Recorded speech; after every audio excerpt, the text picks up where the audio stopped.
Welcome to the stage, Dipali. Great to have you with us. Really appreciate you taking the time to do this.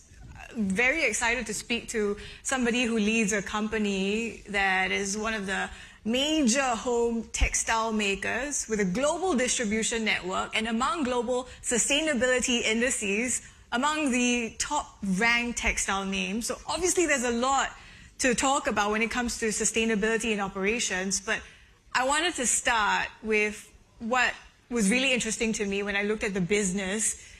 Zero fresh water is being used, and this is an industry that is notorious when it comes to water intensity. How did that even come about? So let me tell you a story first, Avril. You know, the story and the place that you're talking about is Anjar. It's an arid part of India, on the west part of the country. And it got devastated by a massive earthquake, you know, and in 2001. And that's where, post that, we set up this plant. We guzzle, by the way, 30 million liters of water every day. And can you imagine if there's no water? And as a textile company, we are guzzling that much of water or using that much of water, and there's no water for the communities or the farmers. So hence, this was a project that we took because we believe that, you know, we are the agents of change. We need to make that impact. And hence, we started, we give royalty to the communities. We take the sewage water, we recycle it and use it in our operations. So the farmers get their water for irrigation, and the communities get potable water to drink. Do you see this being emulated by other manufacturers? What do you think is stopping them from doing that? You know, I think it is the size, maybe, at the moment. But I think this, and I always say, and let me tell you, to everybody here, sustainability is doing business sustainably. Because there's a lot of apprehension, Avril, that, when you invest in sustainability, it's going to be expensive. The overhead costs are too much. So I think there's going to be a water tax that goes on, year on year. This is an opportunity for people to look at it. We invest in projects. This is a project for the next 3 years and for the lifetime, for the planet, for you, and for the future generation as well. And you say that your water system makes business sense as well, right? It kind of pays for itself now. Absolutely, it does. Totally. Let's talk about what you're seeing in some of the other aspects of the business, because you have green energy, I think, accounting for about 30%. Yeah. You have a goal for 100% by 2030. That's pretty ambitious. How are you going to ramp things up and get there? So, first of all, I must tell you, Avril, these things are done in the terms of a strategy. For an organization which is in textiles, we one day actually chalked out a complete roadmap of sustainability, and every year and every quarter we report back how much water we are consuming, how much energy are we consuming. So, there's a complete milestone to whatever we do.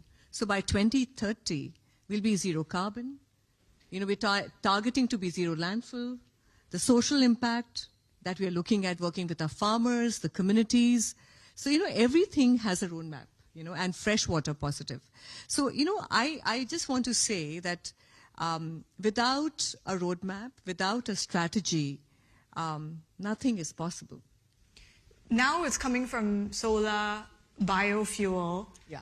What is that roadmap looking like when we hit 2030? So, so when we talk about green energy, this was something when we took up, it is an investment upfront, right? But when you talk about the coal and the energy basket, let me tell you, 2 years back, everything went for a toss. So when we talk about coal, is it sustainable? No, it isn't. When we talk about green, can you imagine our costs will go down by 30 to 40%? It's a big deal, right?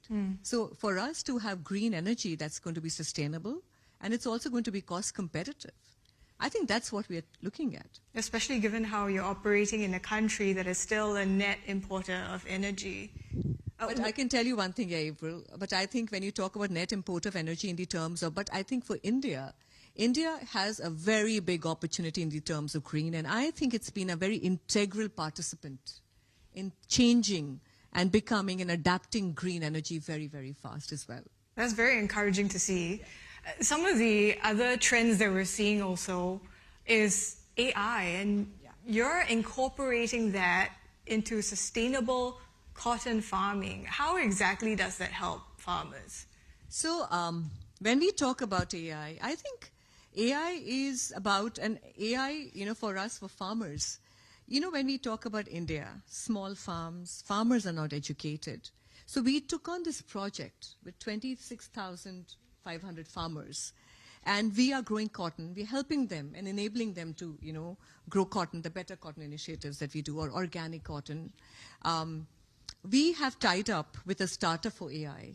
With that, they can see what quality of soil it is, what is the kind of seed that they're going to get for the next year, or if there's going to be a pink bollworm infestation in the crop. So there's an opportunity for them, and AI enables them, the weather, the climate, because the farmers, their livelihoods depend on it, and India is an agricultural country.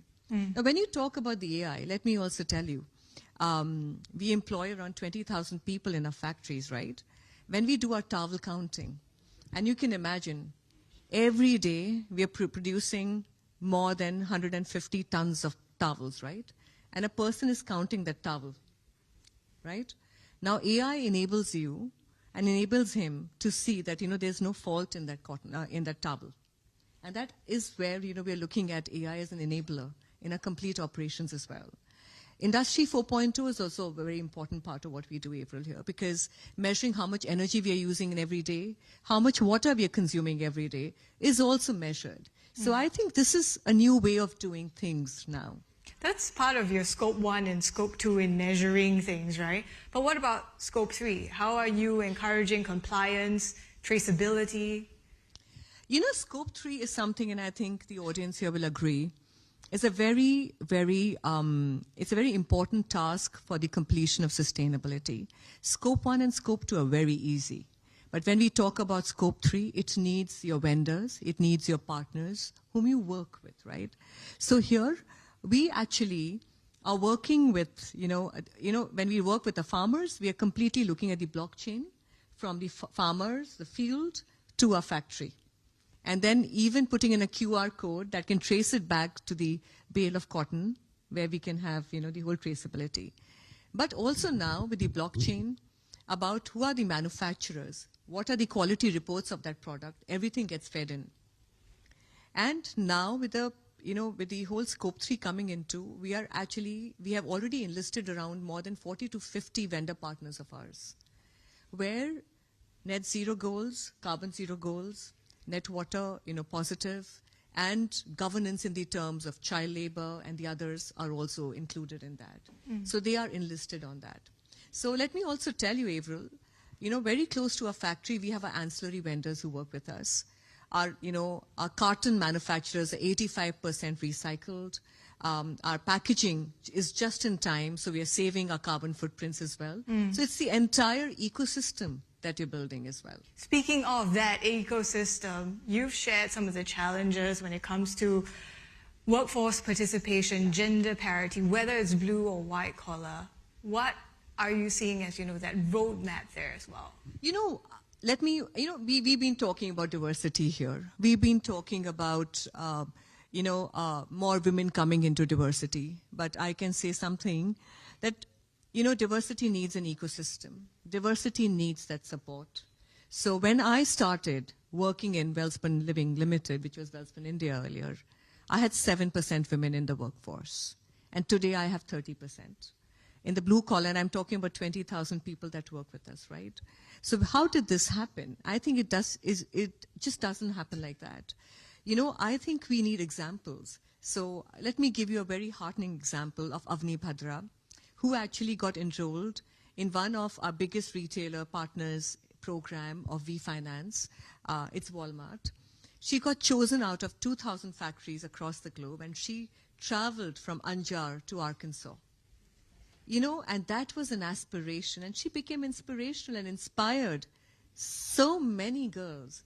And they all, so many girls came to participate. Now, in India, a lot of time we don't have the third shift. We run all the 3 shifts. We took the permission from the government, but also took the security of the women very seriously. We have the girls' hostels next doors. So targeting to 50% women, I think the important aspect is the nurturing bit as well. So when you have a hostel, they come in from the hinterland. They are anorexic. They are not mentally there. They need a lot of support. So having a psychiatrist, you have a counselor guiding them, and having an opportunity path laid out for them. What do you want to be? Talking to them. Because imagine, because I told you, Avril, blue collar is easier, but white collar is the challenge that we have. How can you have a career plan for them? So, now a lot of girls, in fact, this year, 50 girls graduated. And now they graduated virtually. And now they are part of a plan for a white collar roadmap and succession as well. So, this is very, very important. And when you talk about white collar and leadership and diversity, I think you need peers supporting them.